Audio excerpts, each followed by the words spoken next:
Imagina por un momento que el lugar más importante de la historia, el epicentro donde la eternidad tocó el tiempo, haya sido olvidado. ¿Cómo puede ser que Nazaret, la aldea que fue testigo de 30 años silenciosos en la vida del Hijo de Dios, haya sido vista como un lugar insignificante durante siglos? Aún hoy, muchos creyentes no conocen su verdadero significado, sus secretos escondidos bajo capas de piedra y silencio. ¿Qué revelan las excavaciones sobre la infancia del Mesías? ¿Qué misterios envuelven la cueva donde una joven virgen recibió el anuncio que cambiaría el destino del universo? Este video no es solo una historia bíblica, es un viaje arqueológico y espiritual al corazón de la Tierra Santa, donde lo divino se vistió de lo cotidiano y donde el polvo de los caminos antiguos aún guarda el eco de un nombre eterno: Jesús de Nazaret. Lo que estás por descubrir podría cambiar para siempre tu forma de ver esa pequeña y humilde aldea que, en realidad, fue el crisol donde se forjó el destino del mundo. Si crees que la historia tiene secretos que contarnos y que la fe se basa en hechos reales, quédate con nosotros. Y antes de continuar, quiero hacerte una pregunta. ¿Crees que Dios elige los lugares pequeños y olvidados para sus obras más grandes? Escribe "Dios elige lo humilde" en los comentarios si estás de acuerdo. Sigamos. Mientras el Imperio Romano expandía su poder implacable sobre Judea y Jerusalén, se erigía como el corazón palpitante de la vida política y religiosa del pueblo judío, con su imponente templo y sus bulliciosas calles, existía una aldea tan pequeña, tan remota, que parecía no importarle a nadie. Su nombre era Nazaret. Este pueblo no figuraba en los textos sagrados del Antiguo Testamento. No aparece en los extensos listados de ciudades y territorios de Josué. No es mencionado por los grandes profetas como Isaías o Jeremías. Tampoco se encuentra en el Talmud, la vasta compilación de la ley y la tradición judía. Ni siquiera el renombrado historiador judío del primer siglo, Flavio Josefo, quien documentó meticulosamente la geografía y la historia de Galilea, se dignó a mencionarla. Para los poderosos de su tiempo, para los cartógrafos, los historiadores y los teólogos, Nazaret era un punto irrelevante en el mapa, un lugar sin historia, sin gloria y sin futuro. Y sin embargo, en el corazón de esa insignificancia, en medio de ese silencio histórico, Dios eligió plantar el mayor de todos los misterios: la vida oculta de su propio Hijo. Nazaret, olvidada por los libros y despreciada por los sabios, se convirtió en el primer hogar del Mesías. Fue allí donde Jesús de Nazaret vivió más años que en cualquier otro lugar. 30 años.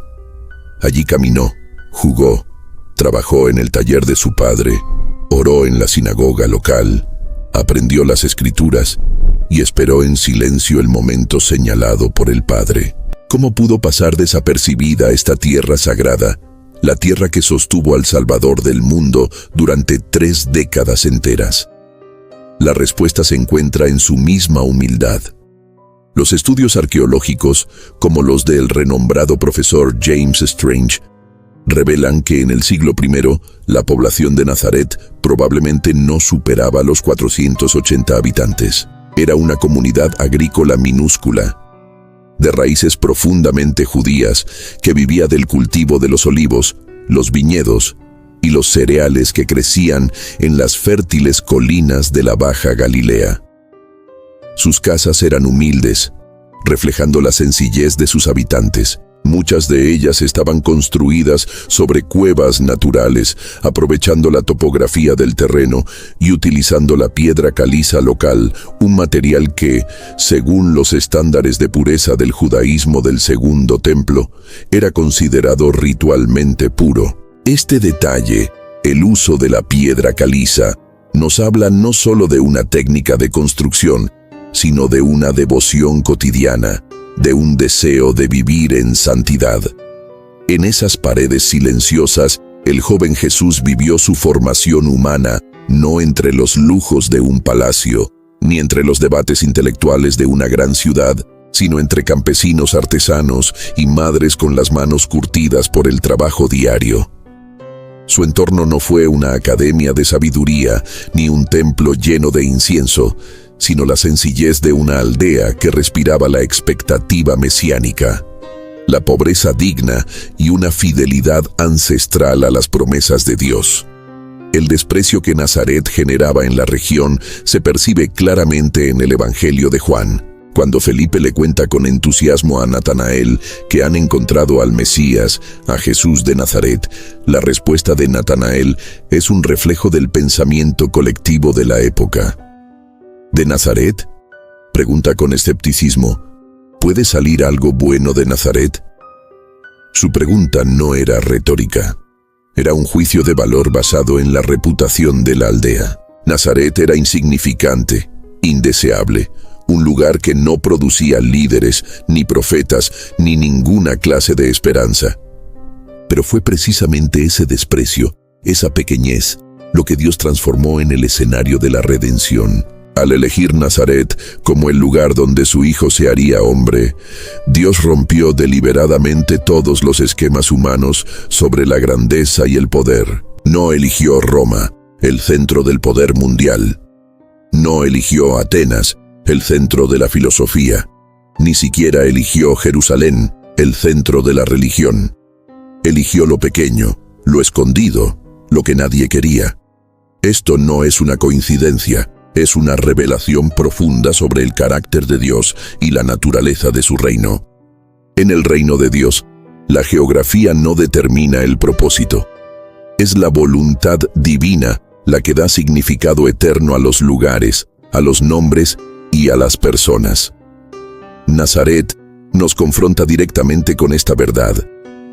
¿Cuántas veces en nuestras propias vidas hemos despreciado lo pequeño, lo insignificante, lo que no tiene prestigio a los ojos del mundo?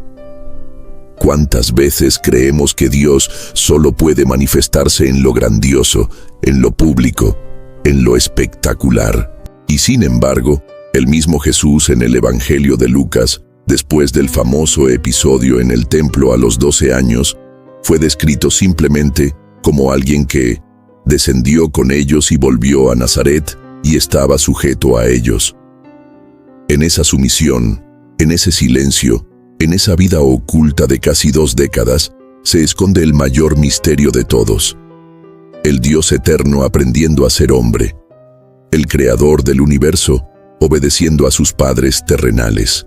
Durante 30 largos años, el Verbo encarnado vivió sin milagros públicos, sin discursos multitudinarios, sin ninguna gloria visible. Y cada paso que dio en las polvorientas calles de Nazaret fue un paso deliberado en su camino hacia la cruz. Su ministerio no comenzó con su primer sermón. Comenzó en su humildad diaria, en su obediencia silenciosa, en su humanidad perfecta, que se formó en la sencillez de Galilea. Nazaret fue, es y será un testimonio viviente de que Dios no necesita escenarios espectaculares para escribir historias eternas. Allí donde el mundo no ve ningún valor, el Creador planta semillas de gloria. Allí donde la historia no registra ningún evento, el cielo susurra propósitos eternos. Pero hay algo aún más profundo escondido en esta aldea. Algo que trasciende su geografía y su historia. Su propio nombre, Nazaret, guarda un secreto profético que conecta las antiguas promesas del profeta Isaías con la identidad misma del Mesías, un brote que nace del tronco seco de Jesé. ¿Estás listo para descubrir cómo el nombre de su pueblo fue mucho más que una simple designación geográfica? Para muchos, Nazaret es simplemente el nombre de una ciudad. Pero en la riqueza de las escrituras hebreas, ningún nombre es casual. Cada topónimo, cada nombre de persona, encierra un eco de eternidad, y cada designación que Dios permite en su narrativa tiene un peso profético inmenso. El nombre Nazaret, en su raíz más profunda, se conecta con el término hebreo Netzer. Esta palabra, Netzer, significa retoño, brote, vástago o renuevo. Esta palabra no es una palabra cualquiera. Es un término mesiánico cargado de significado. Aparece de forma prominente en uno de los pasajes más importantes del profeta Isaías, en el capítulo, versículo 1. Saldrá una vara del tronco de Isaí, y un vástago Netzer retoñará de sus raíces. Esta profecía, escrita más de 700 años antes del nacimiento de Jesús, anunciaba que el Mesías surgiría del linaje de David, cuyo padre era Isaí, no en el apogeo de la gloria del reino, sino en un momento en que la casa de David parecería un tronco cortado seco y sin vida. El Mesías sería un brote nuevo y lleno de vida, surgiendo de una raíz aparentemente muerta. El hecho de que el Salvador del mundo fuera llamado Jesús de Nazaret no solo lo identificaba geográficamente, sellaba sobre él, de una manera asombrosa y sutil, una identidad mesiánica con una resonancia profética milenaria. Cada vez que sus seguidores, sus enemigos o los mismos demonios lo nombraban como Jesús de Nazaret, sin saberlo, estaban proclamando el cumplimiento de la profecía de Isaías. Estaban declarando que él era el Netzer, el vástago prometido, pero el simbolismo no termina ahí. Otros estudiosos señalan que el nombre Nazaret también podría derivar de la raíz hebrea Natsar, que significa guardar, vigilar o proteger. Si esto es cierto, entonces Nazaret representa el lugar desde donde se vela, se espera, se aguarda con esperanza. Un pueblo pequeño, sí, pero proféticamente posicionado como una torre de vigilancia o una atalaya del cumplimiento divino. ¿No es acaso esa la función que desempeñó María en la historia de la salvación? ¿No fue ella la joven virgen que guardaba todas estas cosas en su corazón, que vigilaba, que esperaba, que aceptó ser el canal por el cual el Verbo se haría carne? ¿Y no fue Nazaret el lugar donde esta esperanza se encarnó, literalmente, cuando el ángel Gabriel anunció la venida del Hijo de Dios? Según Lucas 1:26, fue enviado el ángel Gabriel de parte de Dios a una ciudad de Galilea llamada Nazaret. Nada de esto es coincidencia, es diseño celestial. Existe incluso una tercera posibilidad etimológica, igualmente poderosa. Nazaret podría venir de Nazir, la palabra hebrea para nazareo, que significa consagrado o separado para Dios. En este sentido, Nazaret sería la ciudad consagrada. ¡Qué extraordinaria paradoja! Un lugar despreciado y marginado por los hombres, pero separado y consagrado por Dios. Mientras el mundo la ignoraba, el cielo la había apartado para el misterio más grande de toda la historia. Y al llamarse Jesús el Nazareno, se consolidaba no solo como el habitante de esa ciudad, sino como el consagrado por excelencia, el verdadero nazareo, separado desde el vientre para cumplir la voluntad de Dios. Es precisamente esta conexión la que el apóstol Mateo resalta en el capítulo 2 de su Evangelio. Después de regresar de Egipto, José es advertido en sueños y lleva a su familia a vivir a Nazaret. Y Mateo concluye, para que se cumpliese lo que fue dicho por los profetas, que habría de ser llamado Nazareno. Curiosamente, esta frase exacta no se encuentra en ningún libro del Antiguo Testamento. Esto ha llevado a algunos críticos a acusar a Mateo de un error. Pero Mateo no dice lo que fue dicho por el profeta, sino por los profetas, en plural. Él no está citando un solo versículo, sino que está sintetizando un tema recurrente en múltiples profecías sobre el Mesías, que sería humilde, despreciado y rechazado. Ser llamado Nazareno en el siglo I era un insulto, un sinónimo de ser un don nadie, un provinciano. Al asociar a Jesús con este título, Mateo está demostrando que Jesús cumplió las profecías sobre el siervo sufriente de Isaías 53, el que fue despreciado y desechado entre los hombres. Este nombre, Jesús de Nazaret, Fue repetido con fuerza en momentos clave del Nuevo Testamento. En Marcos 1, un espíritu inmundo, reconociendo su verdadera identidad, grita: «Yo sé quién eres, Jesús Nazareno, el Santo de Dios». En Juan 18, cuando lo arrestan en el huerto, él mismo se identifica como tal. Y en la cruz, el cartel escrito por Pilato proclamaba en hebreo, latín y griego: «Jesús de Nazaret, Rey de los Judíos». Ese título, destinado a ser una burla, se convirtió en su coronación profética. Al unir su identidad eterna a una aldea sin importancia, Jesús se unió también a todas las personas despreciadas, olvidadas y marginadas del mundo, elevando su dignidad y revelando que la grandeza divina siempre se manifiesta desde abajo, desde la humildad. Al comprender la profundidad de este nombre, entendemos que Nazaret no fue un accidente en la historia sagrada. Fue la cuna de la humildad, el umbral del cumplimiento profético, el lugar donde el cielo descendió silenciosamente a la tierra. Si el nombre Nazaret ya era una profecía viva, ¿qué decir de las huellas materiales que hoy emergen del paso del tiempo? ¿Qué secretos ocultos bajo siglos de tierra y olvido confirman que Jesús realmente caminó por esas calles? Durante mucho tiempo, los escépticos se burlaron de la existencia histórica de Nazaret. Su argumento era simple: si un lugar tan importante no se menciona en los textos del Antiguo Testamento, ni en los registros de Josefo, ni en ninguna otra fuente contemporánea, es porque probablemente fue una invención de los evangelistas para dar un origen humilde a su Mesías. Sin embargo, el silencio documental no equivale a ausencia, y la arqueología, con su paciencia de siglos, ha hablado de forma contundente.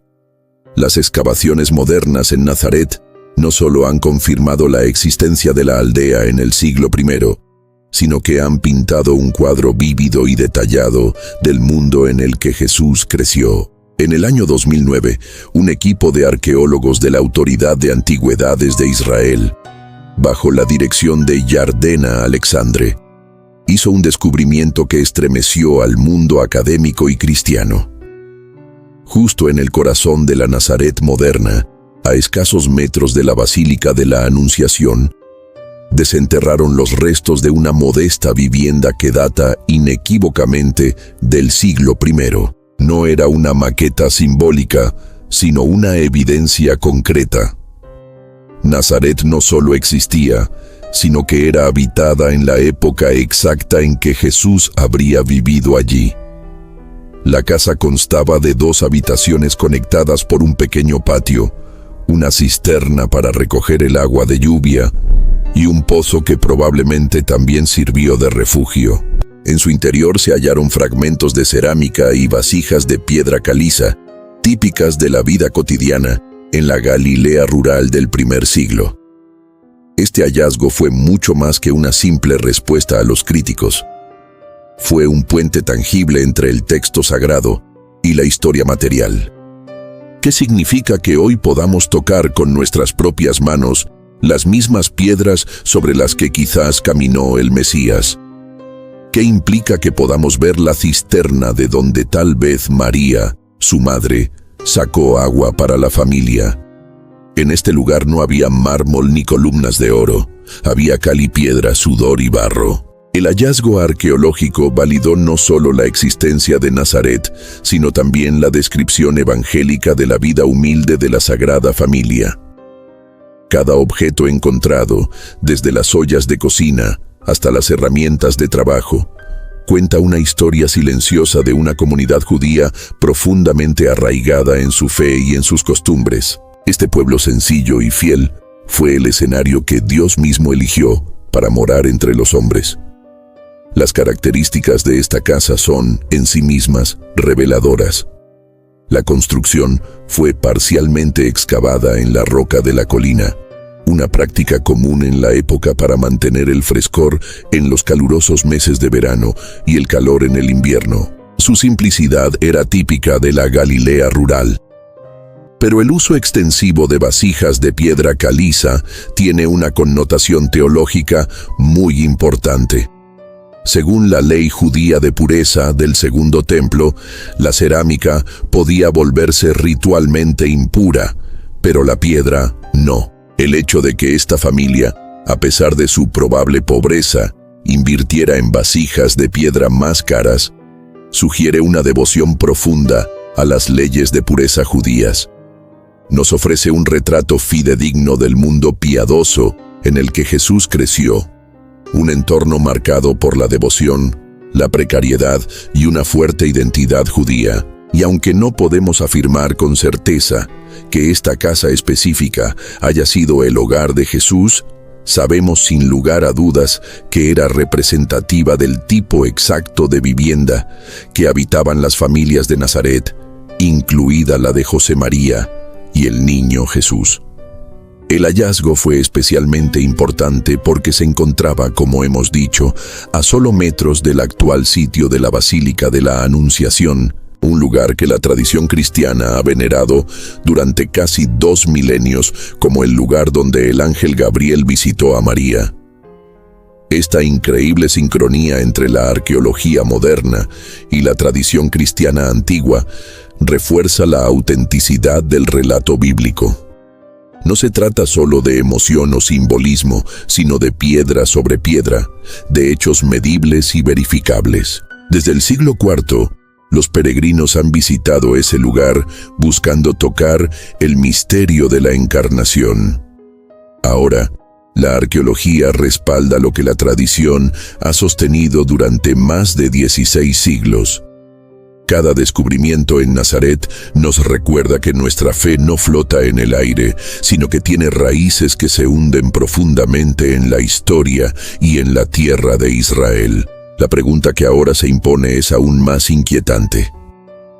Si esta casa revela cómo vivían los habitantes de Nazaret en tiempos de Jesús, ¿será posible que podamos identificar la casa exacta donde él creció? Existen pruebas más precisas, más íntimas, que nos lleven a tocar los muros donde resonó su risa de niño, sus oraciones con María, sus silencios de contemplación. La respuesta a esta pregunta nos llevará a un descubrimiento aún más impactante, guiado por la meticulosa investigación de un profesor de la Universidad de Cambridge, que dedicó más de una década a escarbar bajo las ruinas de un antiguo convento, siguiendo el rastro de una tradición casi olvidada. Durante siglos, las antiguas calles empedradas de Nazaret ocultaron secretos que la historia apenas empieza a susurrar.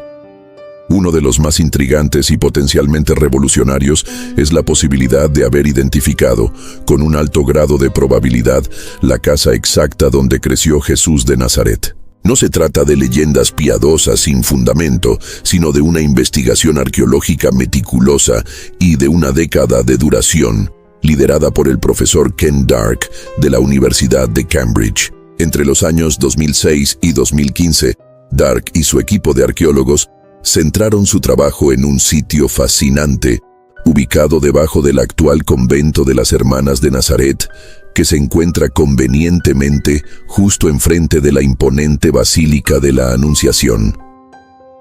Lo que encontraron bajo el convento fue una secuencia de capas históricas que contaban una historia extraordinaria. En el nivel más bajo, desenterraron una vivienda del siglo I, una casa que fue cuidadosamente construida con elementos que revelan un conocimiento avanzado de la arquitectura de la época y un uso preciso del espacio. No era una simple cueva, sino una casa-patio parcialmente excavada en la ladera de la colina rocosa, con escaleras esculpidas a mano, muros de piedra y mortero, y un patio. El constructor, según el análisis del profesor Dark, tenía una excelente comprensión de la geología local y era un hábil artesano.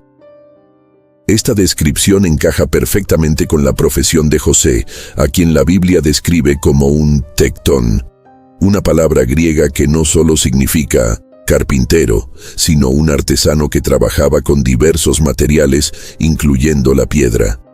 La casa estaba construida con piedra caliza, el material considerado ritualmente puro para los judíos devotos del primer siglo. Esta vivienda no era cualquier estructura antigua. Las evidencias indican que fue habitada por una familia judía que observaba cuidadosamente las leyes de pureza. La elección de la piedra caliza no era decorativa, sino profundamente teológica. La casa tenía un diseño complejo, con una planta baja que incluía varias habitaciones, cámaras de almacenamiento y un patio, y probablemente un nivel superior con un espacio techado. Las escaleras, aún visibles hoy, sugieren una estructura bien planificada y construida para durar. Pero lo que hace que este hallazgo sea tan increíblemente convincente no es solo la casa en sí, sino lo que sucedió con ella después. Las excavaciones revelaron que, en el siglo IV, justo después de que el cristianismo se convirtiera en la religión del Imperio Romano, se construyó una gran y elaborada iglesia-cueva justo al lado de esta casa del siglo I. Esta iglesia era mucho más grande y ornamentada que las tumbas santuario que se construían en esa época, lo que sugiere que fue construida para proteger algo de una importancia excepcional. Y lo más revelador es que la iglesia fue diseñada para incorporar la casa del siglo I dentro de su estructura, protegiéndola y preservándola. Siglos más tarde, durante la época de las Cruzadas en el siglo XII, la iglesia bizantina fue reparada y reconstruida. Y de nuevo, los cruzados se aseguraron de que la casa original del siglo I permaneciera protegida en el centro de su nueva estructura. Esta cadena de protección a lo largo de los siglos es una evidencia arqueológica abrumadora. Las iglesias antiguas no se construían aleatoriamente. Se erigían sobre sitios que los primeros cristianos consideraban sagrados, basándose en la tradición oral directa o en la memoria comunitaria transmitida de generación en generación. El hecho de que los cristianos de la era bizantina y luego los cruzados invirtieran enormes recursos para construir y reconstruir iglesias elaboradas precisamente sobre esta humilde vivienda del siglo I es una prueba contundente de que desde los primeros siglos del cristianismo este lugar era venerado como el hogar de la infancia de Jesús. El profesor Ken Dark, en su libro El convento de las hermanas de Nazaret, no afirma categóricamente con un 100% de certeza que esta sea la casa de Jesús, porque la prueba arqueológica definitiva es casi imposible de obtener. Pero su análisis arqueológico, histórico y textual ofrece fundamentos sólidos para considerarlo una posibilidad muy real y probable. Su investigación se basa en datos, no en suposiciones devocionales.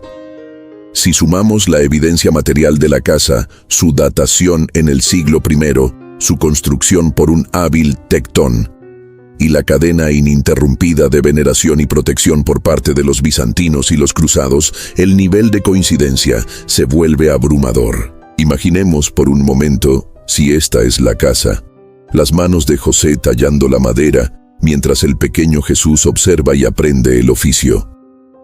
María cantando las antiguas oraciones al atardecer, preparando pan con harina molida en piedras como las que aún se encuentran en el sitio. Las risas de la infancia, las enseñanzas del padre sobre las escrituras, la sabiduría silenciosa de la madre. Todo ello en ese mismo entorno de piedra, de fe callada, de espera profética. Este no es solo un hallazgo arqueológico, es una invitación a entrar en el mundo íntimo del Salvador. Nos acerca no a un trono celestial inalcanzable, sino a una mesa de madera, a una noche estrellada sobre una Galilea olvidada, a una familia que fue tan humana como santa. Esta casa, si verdaderamente fue la morada de Jesús, nos permite redescubrir el misterio de la encarnación, no como un concepto abstracto, sino como vida diaria compartida entre padres e hijo, en un hogar humilde, en un pueblo despreciado. Lo que sigue, sin embargo, trasciende lo privado, porque fuera del silencio del hogar, Nazaret fue también el escenario de uno de los eventos más dramáticos del ministerio de Jesús. Su rechazo público por parte de aquellos que lo vieron crecer. Si esta casa representa la intimidad de su formación, la sinagoga de Nazaret será el lugar donde el corazón de la aldea se volteó contra él. Una tragedia profética que cumplió las antiguas escrituras. Nazaret, la aldea donde Jesús fue criado en el anonimato y la humildad, no solo fue el escenario de su crecimiento humano, sino también del doloroso y violento rechazo que marcaría el tono de su ministerio público. El Evangelio de Lucas, en su capítulo 4, nos transporta a ese momento cargado de tensión espiritual, un día que comenzó con asombro y terminó con un intento de asesinato. Jesús regresa a su ciudad natal, Nazaret. Pero ya no es el carpintero anónimo, su fama lo precede. Por toda Galilea se habla de su enseñanza con autoridad y de los milagros que ha realizado en Capernaum y otras ciudades. Entra en la sinagoga en el día de reposo, el sábado, conforme a su costumbre. Este pequeño detalle nos revela que, durante sus años de silencio, Jesús fue un judío devoto y participante activo en la vida religiosa de su comunidad. Se pone de pie para leer y le entregan el rollo del profeta Isaías. Desenrolla el pergamino y encuentra el pasaje del capítulo 61, un texto mesiánico de una belleza y un poder extraordinarios. Y sus palabras resuenan en las paredes de piedra de la pequeña sinagoga con una autoridad que corta el alma. El Espíritu del Señor está sobre mí, por cuanto me ha ungido para dar buenas nuevas a los pobres. Me ha enviado a sanar a los quebrantados de corazón, a pregonar libertad a los cautivos y vista a los ciegos, a poner en libertad a los oprimidos, a predicar el año agradable del Señor. Enrolla el pergamino, se lo devuelve al ministro y se sienta. El texto dice que los ojos de todos en la sinagoga estaban fijos en él. La atmósfera debe haber sido eléctrica. Acababa de leer una de las profecías más importantes sobre la misión del Mesías. Hasta ahí, todo era asombro y expectación. Pero lo que dijo a continuación cambiaría todo. Con una calma divina, Jesús declara: «Hoy se ha cumplido esta escritura delante de vosotros». El impacto de esa simple frase debió ser como un trueno. No estaba diciendo, esta profecía es hermosa, o debemos esperar su cumplimiento. Estaba diciendo, yo soy el cumplimiento. El Mesías que han estado esperando durante siglos está sentado aquí entre vosotros. Inicialmente, la reacción fue de admiración. Y todos daban buen testimonio de él, y estaban maravillados de las palabras de gracia que salían de su boca. Pero esa admiración se agrió rápidamente, convirtiéndose en sospecha y luego en ira. El pueblo que lo vio crecer, que conocía a su madre María, a sus hermanos, a su oficio de artesano, no podía aceptar que aquel muchacho de manos callosas fuera la encarnación de la profecía. La familiaridad engendra desprecio, y comenzaron a murmurar entre ellos, ¿no es este el hijo de José?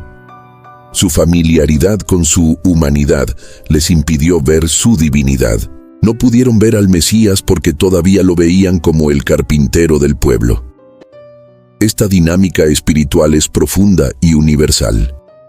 Cuando creemos que conocemos demasiado a alguien, cuando lo encasillamos en nuestras propias expectativas y prejuicios, dejamos de estar abiertos a lo que Dios quiere decirnos a través de esa persona. El rechazo de Jesús en Nazaret revela una verdad dolorosa.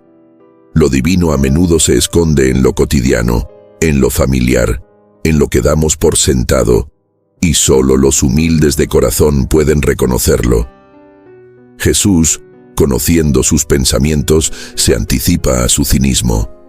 Sabe que quieren ver un espectáculo, que le pedirán que haga en su propia ciudad los mismos milagros que oyeron que hizo en Capernaum. Pero él los confronta con una verdad aún más dura. Les recordó que, en los tiempos del profeta Elías, cuando hubo una gran hambruna, Elías no fue enviado a ninguna de las muchas viudas de Israel, sino a una viuda extranjera en Sarepta, Y en los tiempos del profeta Eliseo, aunque había muchos leprosos en Israel, ninguno de ellos fue limpiado, sino Naamán, el sirio. El mensaje era claro y cortante. Dios a menudo pasa por alto a los que se creen con derecho a sus bendiciones debido a su linaje o religión, y derrama su gracia sobre los que tienen una fe genuina, incluso si son extranjeros y paganos. Con estas palabras, Jesús no solo estaba reprendiendo su incredulidad, sino que estaba declarando que su misión no se limitaría a Israel, sino que alcanzaría a todas las naciones. Aquellas palabras encendieron la furia de sus oyentes. El texto nos dice que, al oír estas cosas, se llenaron de ira. Su orgullo nacionalista y su prejuicio religioso habían sido heridos. El asombro se transformó en un odio asesino. Y levantándose, le echaron fuera de la ciudad y le llevaron hasta la cumbre del monte sobre el cual estaba edificada la ciudad de ellos, para despeñarle. Lo que comenzó como un servicio de sabbat se convirtió en un intento de linchamiento. Este momento no fue solo un incidente local, fue un cumplimiento profético de las propias palabras de Jesús. En Marcos 6 él dice: «No hay profeta sin honra sino en su propia tierra, y entre sus parientes, y en su casa». El rechazo en Nazaret ilustra el principio eterno de que, a menudo, los que más nos conocen son los que menos creen en nosotros. Y para Jesús, este desprecio no fue solo social, sino espiritual. La incredulidad del pueblo limitó incluso el flujo de milagros. Marcos nos dice que, debido a su incredulidad, no pudo hacer allí ningún milagro, salvo que sanó a unos pocos enfermos, poniendo sobre ellos las manos, y estaba asombrado de la incredulidad de ellos.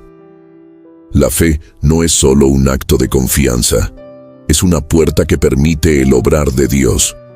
Cuando esa puerta se cierra por el juicio, el orgullo o el prejuicio, incluso el cielo guarda silencio. Nazaret, la aldea elegida, se convirtió en la ciudad que rechazó a su propio Mesías. El lugar donde ocurrió este evento es tradicionalmente identificado con una antigua sinagoga cuyas ruinas se encuentran bajo la actual iglesia greco-católica de la Anunciación. Aunque la estructura visible hoy es posterior, se cree que se construyó sobre la sinagoga original del siglo I. Allí, entre columnas y muros desgastados por el tiempo, aún se percibe el eco de las palabras que dividieron corazones y sellaron un destino. La sinagoga no fue solo un edificio, fue un umbral espiritual. Representó la tensión entre la revelación y la religión, entre el pasado y el cumplimiento, entre lo que la gente esperaba del Mesías y lo que él realmente vino a hacer. Nazaret esperaba un libertador político, un Mesías triunfal que aplastara a los romanos. Jesús vino como siervo, como sanador, como redentor silencioso, y por eso lo rechazaron. El rechazo de Jesús en su tierra natal fue una herida abierta en su corazón, pero también fue una etapa necesaria en su jornada hacia la cruz. Lo preparó para ser despreciado y desechado entre los hombres, como lo había profetizado Isaías. Su camino de gloria pasaba necesariamente por la humillación. Su exaltación futura nacería del rechazo presente. Y todo comenzó en la pequeña y humilde sinagoga de Nazaret. Pero incluso en medio de esta escena dramática de rechazo, otro lugar cercano, a solo unos pocos kilómetros de Nazaret, guarda un secreto de esperanza y el inicio de la manifestación pública de su gloria. Mientras Nazaret lo expulsaba, la ciudad vecina de Caná le abriría las puertas al milagro. Lo que ocurrió en una simple boda en este pequeño pueblo no fue solo la transformación de agua en vino. Fue el anuncio velado de un nuevo pacto, una nueva era, un nuevo tiempo de gozo que estaba a punto de irrumpir en el mundo. El Evangelio de Juan, que está estructurado en torno a 7 señales o milagros clave que revelan la identidad de Jesús, elige este evento como el punto de partida. Nos transporta a una boda en Caná de Galilea, una celebración comunitaria que probablemente duraba varios días. Jesús está allí, junto con su madre, María, y sus primeros discípulos. En medio de la fiesta, ocurre una crisis social que en esa cultura del honor era una catástrofe. El vino se terminó. Para los anfitriones, esto significaba una vergüenza pública inmensa. Es en este momento de necesidad humana que María, su madre, se acerca a Jesús. Ella no le pide explícitamente un milagro. Simplemente le presenta el problema con una confianza implícita. No tienen vino. María, que había guardado todas estas cosas, meditándolas en su corazón durante 30 años, sabía quién era su hijo. Sabía de lo que era capaz. Su simple declaración es un acto de fe profundo. La respuesta de Jesús, a primera vista, parece desconcertante, casi un rechazo. «Mujer, ¿qué tienes conmigo? Aún no ha venido mi hora». La palabra «mujer» no era una falta de respeto, sino una forma formal de dirigirse a ella en ese contexto. Pero su declaración, «aún no ha venido mi hora», es crucial. Jesús operaba en un tiempo divino perfecto, no según las presiones sociales. Su hora se refería al momento culminante de su ministerio, la cruz. Estaba indicando que cualquier milagro que hiciera ahora era solo un anticipo, una sombra de la gran obra que venía a realizar. Pero a pesar de esta aparente negativa, la fe de María no vacila. Se da la vuelta y les dice a los sirvientes una de las frases más poderosas y sabias de toda la Escritura, una máxima espiritual que aún hoy guía a los creyentes: «Haced todo lo que Él os dijere». Es una declaración de confianza absoluta en la persona y la palabra de su Hijo. Jesús entonces toma el control. Ve 6 tinajas de piedra, de las que se usaban para los ritos de purificación de los judíos. Cada una podía contener entre 70 y 100 litros, y da una orden simple: «Llenad estas tinajas de agua». Y los sirvientes las llenaron hasta arriba. Luego les dijo: «Sacad ahora y llevadlo al maestresala». Cuando el maestresala, el organizador de la fiesta, probó el agua convertida en vino, sin saber de dónde venía, quedó asombrado. Llamó al esposo y le dijo: «Todo hombre sirve primero el buen vino, y cuando ya han bebido mucho, entonces el inferior, mas tú has reservado el buen vino hasta ahora». Este milagro no fue solo un acto de compasión social para salvar a una familia de la vergüenza. Fue un mensaje cifrado, un símbolo poderoso sobre la identidad y la misión de Jesús. Primero, la transformación del agua, el elemento de la purificación ritual judía, en vino, el símbolo de la alegría y la celebración del pacto, marca la transición entre la ley y la gracia. Jesús estaba anunciando que el tiempo de los ritos de purificación externos estaba terminando y que Él mismo traía el vino nuevo del reino de Dios, un gozo y una vida que la antigua ley no podía proporcionar. Segundo, la calidad del vino. El buen vino es una declaración sobre la superioridad de lo que Él ofrece. El judaísmo del primer siglo se había vuelto, en muchos aspectos, un sistema cansado y aguado. Jesús venía a traer la plenitud, la abundancia, la excelencia del nuevo pacto. Este acto, realizado tan cerca de la Nazaret que lo rechazaría, tiene una carga simbólica profunda.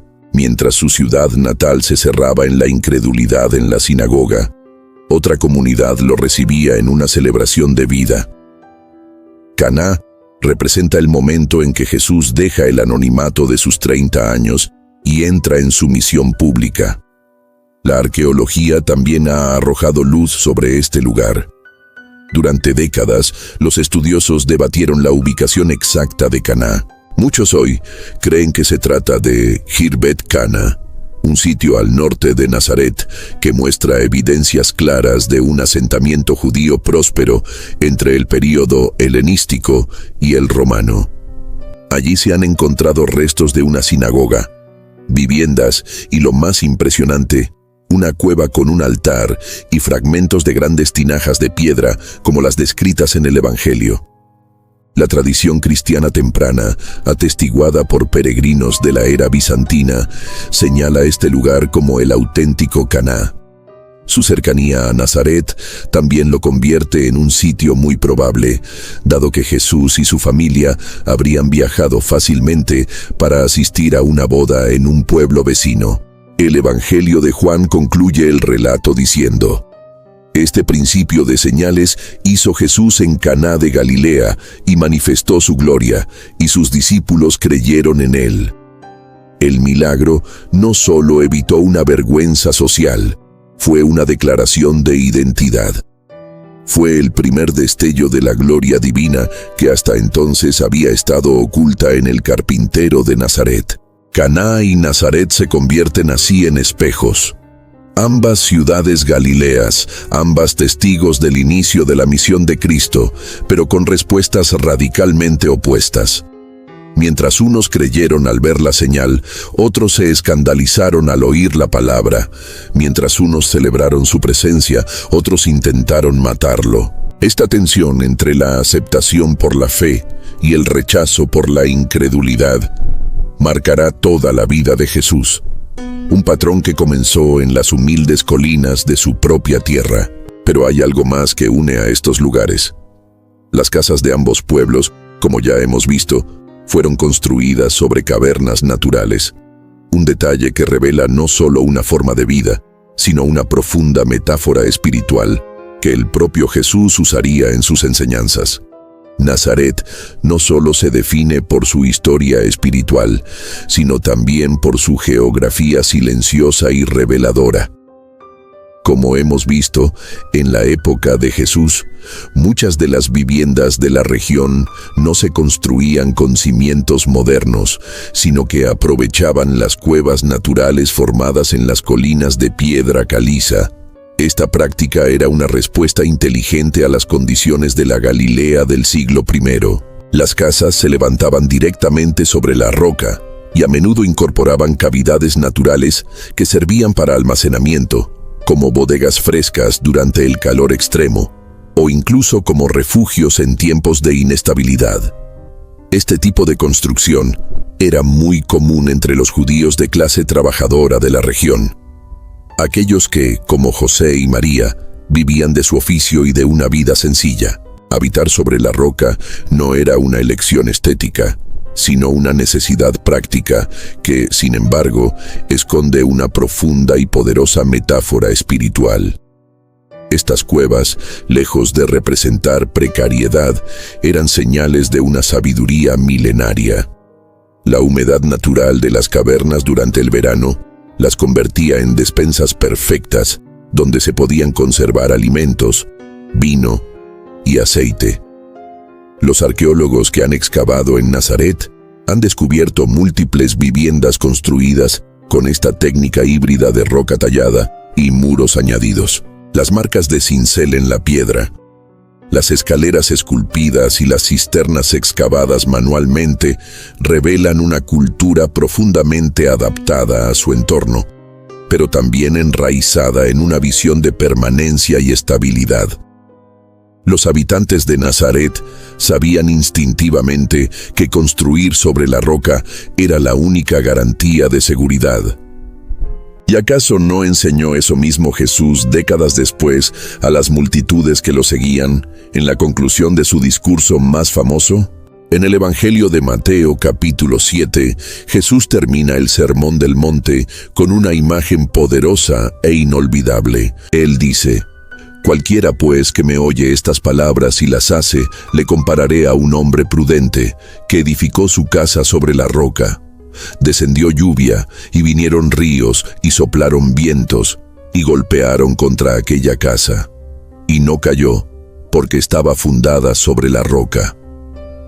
Cuando el Mesías pronunció estas palabras, no estaba hablando en abstracto. Hablaba con una autoridad no solo espiritual, sino también existencial. Él mismo había crecido en una casa sobre la roca. Su infancia, su adolescencia, su juventud, todo ocurrió dentro de estructuras sólidas, firmes, que resistían las tormentas estacionales de Galilea. Es como si su entorno físico hubiera sido una escuela silenciosa, una parábola viviente que luego usaría para ilustrar la verdad espiritual más importante. La roca, en su enseñanza, representa la obediencia a su palabra, las cuevas, la profundidad, el silencio y el misterio. Y es en esta combinación de lo sólido y lo escondido donde creció el Salvador del mundo. Esto nos lleva a reflexionar. ¿Estamos construyendo nuestras vidas sobre las arenas movedizas de las opiniones humanas o sobre la roca firme e inamovible de la palabra eterna de Dios? Pero más allá del simbolismo, estas casas cueva nos permiten vislumbrar la vida cotidiana de la Sagrada Familia. Imaginemos por un momento a María cocinando cerca de la entrada de una cueva, a José, el tectón, tallando madera o piedra bajo la sombra fresca, y a Jesús, un niño, observando y aprendiendo en silencio. Los espacios eran íntimos, oscuros, frescos y sobre todo humildes. No había lujos, pero había propósito. En esas paredes de caliza resonaban las antiguas oraciones, se contaban las historias de los patriarcas, se esperaba el cumplimiento de las promesas. Años después, el eco de esos muros parecería resonar en el huerto de Getsemaní, que también se encontraba cerca de una cueva. De alguna forma misteriosa, los grandes momentos de la historia de la salvación ocurren en lo oculto, en lo subterráneo. La anunciación en una casa escondida, el nacimiento en una gruta, la resurrección desde una tumba excavada en la roca. Dios no necesita palacios para obrar sus milagros. Solo necesita corazones dispuestos y lugares que acepten ser consagrados. Y estas casas, sobre la roca, con el tiempo, se convirtieron en memoria sagrada. A partir del siglo IV, los primeros cristianos comenzaron a identificar y a preservar estas cuevas como sitios de veneración. No eran actos de superstición, sino expresiones de gratitud y reverencia. Sobre muchas de ellas se construyeron iglesias, conventos y capillas, transformando la humilde arquitectura doméstica en arquitectura sagrada. Aún hoy, bajo la imponente Basílica de la Anunciación, se conservan partes de estas estructuras originales. Cada piedra habla, cada muro susurra una historia. Y es desde estas ruinas vivas que emergió el deseo de los peregrinos, desde los tiempos del emperador Constantino, de pisar la misma tierra donde caminó el niño de Nazaret. ¿Qué los movía a venir desde tan lejos a través de desiertos y mares peligrosos? ¿Qué encontraban en esas piedras gastadas por el tiempo? Esa respuesta nos espera en la siguiente etapa de nuestro viaje, cuando Nazaret deja de ser solo un lugar de historia y se transforma en un faro espiritual para todo el mundo cristiano. Con el paso de los siglos, la aldea olvidada donde creció Jesús comenzó a transformarse. Lo que en un principio fue un rincón despreciado por los sabios, se convirtió en una tierra santa para millones de creyentes. Esta metamorfosis histórica comenzó en el siglo IV, tras la conversión del emperador Constantino al cristianismo y el impulso que su madre, la emperatriz Helena, dio a las peregrinaciones a Tierra Santa. Helena viajó a Israel con la misión de identificar y preservar los lugares sagrados mencionados en los evangelios. Fue en ese contexto que Nazaret emergió como uno de los sitios clave. Aunque ya existía una tradición oral viva entre los cristianos locales, la llegada de la corte imperial permitió que se construyeran los primeros santuarios. Nazaret, antes ignorada, ahora era reconocida oficialmente como el lugar donde Dios había habitado con los hombres. Uno de los primeros testimonios escritos sobre esta transformación proviene de la peregrina Egeria, una mujer de la nobleza española que viajó a Tierra Santa alrededor del año 383 después de Cristo. En sus crónicas describe su visita a Nazaret y menciona una gran y espléndida cueva en la cual vivió María, donde había sido colocado un altar. Este testimonio no solo valida la existencia de una tradición ininterrumpida sobre la localización de la casa de María, sino que confirma que desde el siglo IV ya se celebraban liturgias cristianas en ese lugar. Los creyentes no acudían solo para ver piedras, sino para tocar el misterio de la encarnación. La construcción del primer santuario cristiano en Nazaret marcó el inicio de una cadena de edificaciones sagradas. En el período bizantino, una magnífica iglesia fue erigida sobre lo que se creía ser la casa de María. Luego, durante la época de los cruzados, una nueva y monumental basílica fue levantada, adornada con arte sacro europeo y protegida por murallas. Aunque muchas de estas estructuras fueron destruidas por invasores a lo largo de la historia, la fe del pueblo cristiano nunca se apagó. Cada reconstrucción fue un acto de memoria, de amor y de esperanza. Hoy, la moderna Basílica de la Anunciación, inaugurada en 1969, se alza como el mayor templo cristiano de todo el Medio Oriente. Construida sobre los restos arqueológicos de las iglesias bizantinas y cruzadas anteriores, esta basílica incorpora elementos antiguos y modernos, siendo al mismo tiempo historia viva y celebración contemporánea. Caminar por ella es adentrarse en un lugar donde los siglos se tocan. En su interior, en la cripta inferior, se conservan las ruinas de la casa-cueva que la tradición identifica como la morada de María. Y sobre el altar, una inscripción en latín conmueve a todo peregrino: Verbum caro, hic factum est. Aquí el verbo se hizo carne. No se trata de una metáfora poética, sino de una afirmación teológica radical. En ese preciso sitio, según la tradición y la fe de millones, el ángel Gabriel pronunció su saludo y María dijo su sí, un sí que cambió el curso de la historia. Nazaret no solo fue el hogar de la infancia de Jesús, fue el útero espiritual del cristianismo. Allí comenzó todo. Allí la eternidad se encarnó en el tiempo. Allí la humanidad recibió su redención en forma de promesa. Pero esta transformación de Nazaret en un centro de peregrinación no es una simple cuestión histórica. Tiene un mensaje vibrante para el mundo actual. Cada año, millones de personas de todos los continentes viajan a Nazaret. No van solo como turistas, sino como buscadores de sentido. Caminan por las mismas colinas, tocan las mismas piedras, oran en las mismas cuevas. ¿Por qué? Porque en medio de un mundo acelerado, ruidoso y a menudo superficial, Nazaret sigue siendo un susurro de eternidad. Un recordatorio tangible de que Dios habita en lo pequeño, en lo escondido, en lo sencillo. Pero la historia de la validación de Nazaret aún no termina.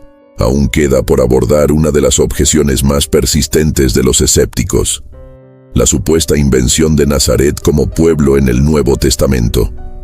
Como mencionamos, argumentaban que su ausencia en textos del Antiguo Testamento o en los escritos de Josefo era prueba de su inexistencia. Sin embargo, la arqueología moderna no solo ha respondido, sino que ha silenciado esta objeción de forma contundente. Excavaciones realizadas en las últimas décadas han revelado que Nazaret no solo existía antes del siglo I, sino que había sido habitada de manera continua desde la Edad del Bronce, entre el año 2200 y 1500 a.C. Se han encontrado restos de cerámica, silos para grano, herramientas agrícolas y hornos rudimentarios que atestiguan una vida agrícola establecida desde tiempos remotos. Pero el hallazgo más impactante ocurrió lejos de Nazaret, en 1962, en las ruinas de Cesarea Marítima, la capital romana de Judea. Allí, los arqueólogos descubrieron un fragmento de una inscripción en mármol en una sinagoga del siglo III. Esta inscripción contenía una lista de los 24 linajes sacerdotales y los lugares donde se reasentaron después de la destrucción de Jerusalén en el año 70. Y en esa lista, inequívocamente, aparecía el nombre Nazaret. Esta inscripción representa la primera mención extrabíblica del pueblo de Nazaret, hallada hasta la fecha. Fue un golpe decisivo contra los críticos. Demostraba que Nazaret no solo era conocida, sino que era lo suficientemente importante como para ser el hogar de una de las familias sacerdotales. Con esta pieza de mármol, la arqueología no solo respondió a la duda histórica, validó la continuidad espiritual de Nazaret como un lugar de encuentro entre la historia y la promesa divina. Pero las evidencias no terminan ahí. Excavaciones en diferentes puntos de la ciudad han revelado restos de la Edad del Hierro, incluyendo herramientas, molinos y canales de irrigación. Estos artefactos demuestran que Nazaret no fue una invención literaria, fue un pueblo real, con familias reales, con trabajo real, con rutinas sagradas. Su aparente insignificancia en los textos antiguos no refleja su inexistencia, sino su humildad. Era tan pequeña y apartada que simplemente no llamó la atención de los cronistas. Sin embargo, fue precisamente esa irrelevancia a los ojos del mundo lo que la preparó para ser el escenario perfecto para el inicio del mayor acto de amor en la historia, porque Dios no elige lo grandioso, sino lo dispuesto. No busca la fama, sino la fidelidad. Nazaret fue y sigue siendo un testimonio viviente de la forma en que Dios actúa. Cada capa de tierra removida, cada fragmento de vasija encontrado, cada muro reconstruido, es un susurro de eternidad que nos dice: aquí el Verbo vivió entre nosotros. Y es precisamente por esa continuidad habitacional, desde los días de los patriarcas hasta el presente, que Nazaret se convierte en una señal profética de lo que es la fe cristiana. Una historia encarnada, viva, enraizada en la realidad. No creemos en un mito, sino en un Dios que pisó la tierra, que respiró el aire de Galilea, que habló con acento de aldea. Y así llegamos al fin de este recorrido histórico, arqueológico y espiritual por la tierra que vio crecer al Salvador. Hemos visto cómo Nazaret, una aldea olvidada y despreciada, fue elegida por Dios, cumpliendo profecías sobre el vástago humilde. Hemos tocado las piedras de las casas del siglo I, vislumbrando la vida cotidiana de la Sagrada Familia. Hemos sentido la tensión del rechazo en la sinagoga y la alegría del primer milagro en la cercana Caná.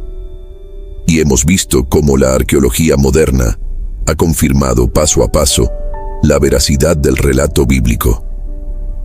Pero Nazaret no es solo un lugar que existió. Es un llamado para nosotros hoy. Es un recordatorio de que Dios sigue habitando en lo escondido, en lo fiel, en lo que el mundo desprecia, y que todavía hay caminos antiguos que guardan secretos para los que se atreven a buscarlos. ¿Qué significa para ti saber que el Hijo de Dios vivió la mayor parte de su vida en una aldea tan humilde? ¿Qué te dice eso sobre el lugar que Dios ha elegido para encontrarse contigo en tu propia vida? Nazaret no es solo un punto en el mapa, es un eco eterno del misterio de un Dios que se hizo hombre.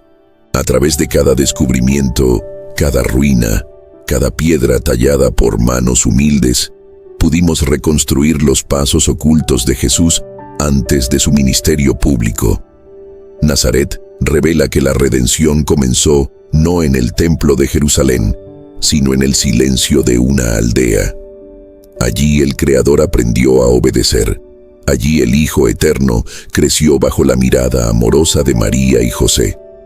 Allí el reino de Dios se gestó en el anonimato. Tú, que tal vez te has sentido insignificante, invisible, pequeño ante el mundo, recuerda la lección de Nazaret. Dios siempre elige lo que el mundo desecha para revelar su gloria. Nazaret fue despreciada por los hombres, pero abrazada por el cielo. Y ese mismo cielo hoy te llama a ti, en tu propia Nazaret. Si este viaje te ha conmovido, te invitamos a suscribirte al canal.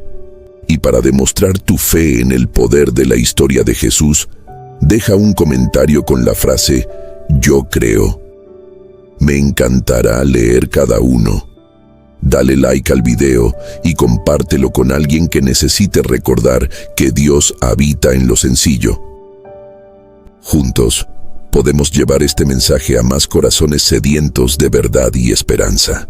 Que cada palabra aquí compartida haya avivado en ti el deseo de caminar como peregrino por los antiguos caminos donde Jesús dejó huellas eternas. Y que, como Nazaret, tu vida se convierta en un lugar donde Dios pueda habitar.